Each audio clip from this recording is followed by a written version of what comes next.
Dear listener, welcome to another week of the Quarter Hour. Today, Liam has a run at an air check of Eddie McGuire and Karl Stefanovic's first show.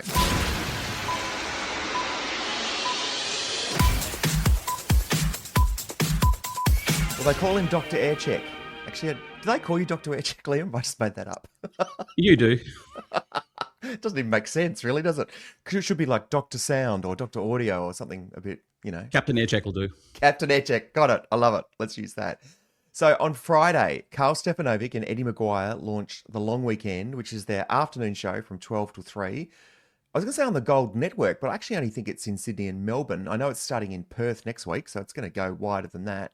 Now, you had a listen, Captain Aircheck, as an air checker. I had a listen as a listener, just driving my car and flicking around. So why don't we go first? What were your overall thoughts? Well, Wade, when I heard Karl's and Eddie were back on my radio, I'm not going to lie, I thought I was back on B105 in the mid-90s, you know. Would I lie to you, baby? Why they haven't used that as their intro theme song, I do not know. Karl's and Eddie, what a great retro brand. I'll tell you what it did. It set an appointment for me. When I heard they were on the radio, I got excited. I'm like, yeah, I like Karl. I like Eddie.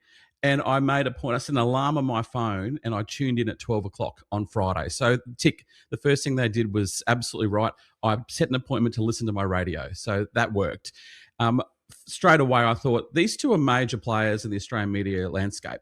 It's going to be a good show. I mean, if nothing else, they're entertaining. They get it. There's always polish. I knew they had a great black book of guests. I thought, this is going to be really good. And they did not disappoint. So straight away, the chemistry was great. They're old mates. You can hear that. The imbalance was the fact that Eddie is clearly his boss, as Karl kept referring to putting in receipts and claiming expenses. A bit like the power imbalance on this show that when you were my boss 20 years ago, and it's, yes, Mr. Kingsley, and what time do you need me, Mr. Kingsley? You could hear that in the show. I mean, Eddie was clearly the boss. But in terms of putting together a great show, it ticked nearly every box. I was engaged. I was entertained. I listened the whole way through. I mean, as a fan of radio, it was a great radio show. We'll break down some of the content coming up, but here's the reason why. I listen to SEN quite a lot, not because I like sport, but because the E in SEN is entertainment. And so when you see on a run sheet, E. McGuire, E is for Entertain Me Eddie. Like, this guy is so entertaining. I remember I heard on your old podcast, Craig Bruce once told the story of when Eddie launched the Hot Breakfast in Melbourne. He got all the troops around him and he gave him a big rah-rah speech and he said, we're going into battle and this is going to be amazing, as Eddie would do, you know, being on a football team. He did the same thing. If you saw on socials on Gold, he had all the sales team around. He had the CEO, and he's like, this is what we're going to do. And Karl's like, okay, Eddie. And they're all following Eddie into the studio. And it's the same trick, different radio station. And I loved it. I loved it. Now, you heard it as a listener as well. What were your initial thoughts? Well, I had a little bit of a different perspective because I remembered it was coming and then forgot it was on. So the appointment that I had in my brain, maybe I should have set an alarm as well, wasn't until I jumped in the car and I had quite a long drive. And I was just listening around. I didn't really think to listen into Gold at that point, even though Gold is normally on one of the stations that I choose. And all of a sudden it came into my head and I thought, oh, I better listen. So I tuned in about 1 o'clock. Now, I thought this is interesting because you probably heard the top of hour, the setup, Here We All Are. Yep. I got it an hour in, which is probably, you know, as a listening experience would be something that many people did. They just tuned in at a different time. And the first thing I got was a whole heap of ads. And then I got talk at the top of the 1 o'clock hour. And the talk was kind of, there was a newsreader involved. It was a bit of Karl, a lot of Eddie. And it went, honestly, for about, I'm going to say 15, but probably was shorter than that. It just felt that long. And unlike a Kyle and Jackie O break that goes 15 minutes where you hear the momentum and you hear them continuing a conversation, this just felt like a lot of talk for the sake of talk, I've got to say. And so, to be honest, I flicked out. I thought, you know what, I've had enough of talk. I flicked back. I was enjoying Simple Minds on Triple M that was on at the same time. I literally, you know, when you hit the button and you get the start of the song, right when you hit the button, you know, that opening to Don't Forget About Me, Simple Minds. Yeah. So I went back to music and then I came back a bit later and the stuff I heard a bit later, they must have got their rhythm a little bit better and they had a live audience. And I enjoyed that sort of a bit more.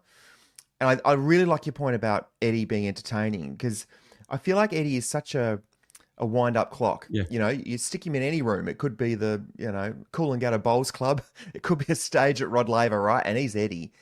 And I just wondered about that from a casting point of view because Karl is used to working in a dynamic where there's two co-hosts. It's like back and forth, back and forth, back and forth. I'll do this interview, you do that interview.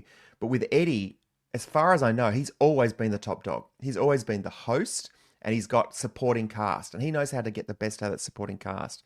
So I didn't really hear that dynamic on day one. I'm sort of wondering if this was actually the practice shift they put to air.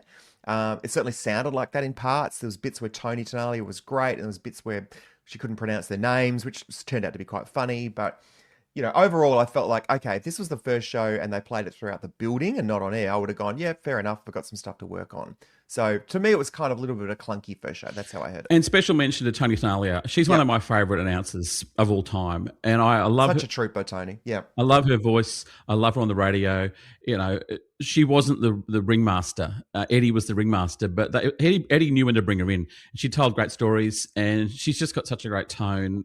She's perfectly cast her role on that show. So here's what they bring. I'll run you through the content choices, okay? A lot of sport. Okay. Like a lot of sport. They had an ex-Socceroo on. Yeah, what did you think about that? Because you're not a sports person. Well, again, it was the entertaining side of it. So I wasn't interested in the sport. But then they brought on Josh Giddey, who plays for the Chicago Bulls. I mean, the two biggest stories of the day was the World Cup soccer starting and the New York Knicks. And they had Josh Giddey. And that's, you know, either a Karl or an Eddie phone book. You know, what's in your phone, Eddie? And no one else has got Josh Giddey. And I loved it. I mean, he's just great. You know, Australian player doing well overseas. Then they brought on the major sponsor for the World Cup, who just happens to, I think he played for Collingwood, and he's now got a coffee business. Yep. And it was less about the World Cup and more about his success in starting a coffee brand. And again, I just found it really entertaining. It wasn't long form, but it wasn't 3-minute FM radio. It was in between. It was about 6 or 7 minutes. It piqued my interest. And what they both did was just entertain me along the way.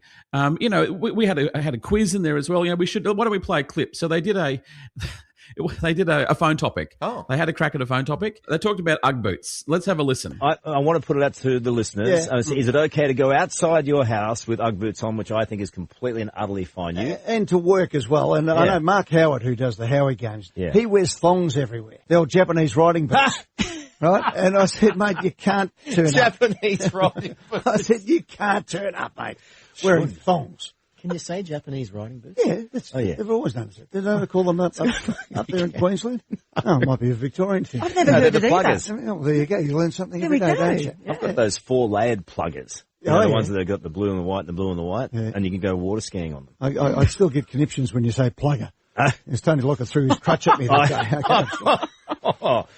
Funny, you know, they've got a really good EP. Sasha French is one of, if not the best. And when I was EPing Kiss Breakfast, I would often ring her and ask for her advice. And she was so generous with me. She just knows what to do. And so in terms of a checklist of all the things on the show, you know, do we have the sport covered? Yes. Do we have a phone topic? Yes. You know, do we have calls? They're great calls. They had some lady ring up and ask Eddie if he could go and visit her kid's school. Oh, really? And give a special, you know, speech for what to do when you grow up. Eddie goes, I'll be there. As Eddie would. Like, it was amazing. And I didn't think it lacked anything in terms of content. I mean, they brought Mark Gable on from Choir Boys. I love Mark Gable. He's not the Mark Gable of 1987, but he was still Mark Gable, still sang Run to Paradise, and Eddie and Karl sang along. The only thing I was shocked they didn't have was a major entertainment celebrity guest. Yeah, that's true. I would have bet for sure there was going to be a Hugh Jackman or Robert Irwin on that show. I'm surprised Robert Irwin wasn't on that show. He's been on every other show around Australia. And I love Robert Irwin. He lives 10 minutes from my house. He is amazing. Why he wasn't on Spruiking Logies, I guarantee that he'll be next week's guest. So it needed some entertainment value. But apart from that, ticked every box. Yeah, and that's interesting you say that, because I was going to ask you, what do you think your thoughts are on what if every show has a DNA? You know, Kyle and Jackie O was the naughty dinner party. You know, they're going to talk about things that are happening in your lives and relationships, and they're going to push it and push it and push it. And Jace, Lauren, and Clint, you know, they say heart with smart. You know, they've got some funny, they've got some feel good. If I was to ask you, what do you think this show is actually about? Can you answer that? Because when I was listening, I'm thinking, I know it's Eddie and Karl, but I can't yet hear what this show's purpose is. It's I've used the line before. It's all about the razzle dazzle. I mean, they know people. Let's get them on the radio. They'll tell a story. They'll entertain, and they're very newsy. I mean, everyone's been saying, "Oh, it's Eddie's Hot Breakfast revisited."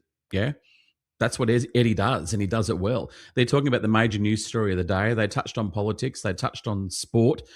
They had news stories from around Australia. They had entertainment. Like, it was entertaining. That's what they did. And why wouldn't you want to tune out on a Friday? I think it was perfectly placed. You know, I was driving home from work. I had it on the radio. There was a road of point of resistance because it's not on FM in Brisbane, so I had to go to the app to listen to it. Interesting. But I knew it was there, so it wasn't on my presets. I had to go and find it. Yeah, and I think too, like this multimedia experience. I mean, that sounds like such an old word, but it's going to be a screen experience, and they had the live audience element, and they had the choir boys guy there. So I can understand it feeling like the hot breakfast / the footy show, because basically Eddie's formula.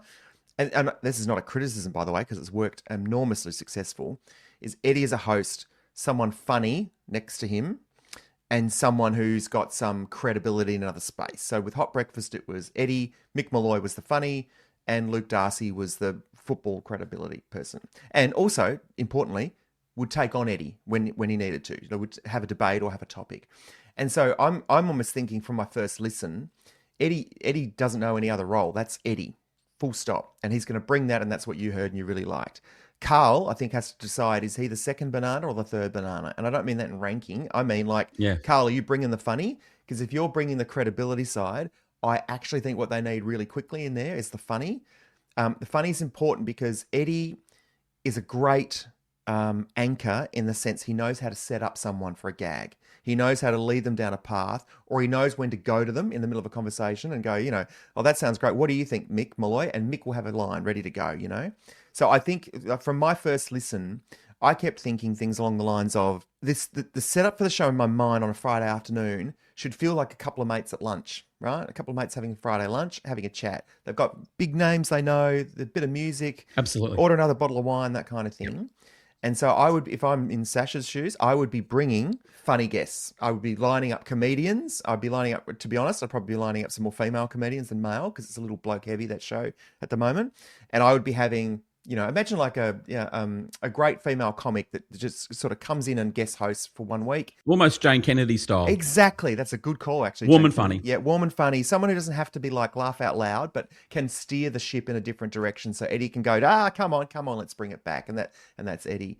So yeah, and the last point I want to make, and I've got one more question for you, was I actually felt like listener behavior is so ingrained in people. And we see that with when shows change. They listen to a show for 20 years and it disappears. Now, Gold and WS before it in Sydney and Gold in Melbourne, for its entire lifetime, in the afternoon has had music. It's never had a personality shift in that sort of time slot. So I know they had a lot of music in there. I would say not enough, but they did have music in there. And I know music in a visual sense isn't going to be that entertaining, but they're cutting that down for the visual, catch up anyway. I think the song count has to increase. I think I'd be really worried if I was a programmer there and I heard a 10-minute block, unless it was an absolutely killer interview. I want to hear, more songs every hour. I'm not saying like 8. I'm saying like maybe 5 to 6. Get me Karl and Eddie. Give me something funny. Get on with it. Song. Do the same. Do you agree? No, you're missing the point. So it wasn't until I listened to it, because like everyone's shaking their heads saying, why is it on Gold? Is it a Triple M show? No, it's not. I think I worked it out after about 5 minutes. This is a distraction show.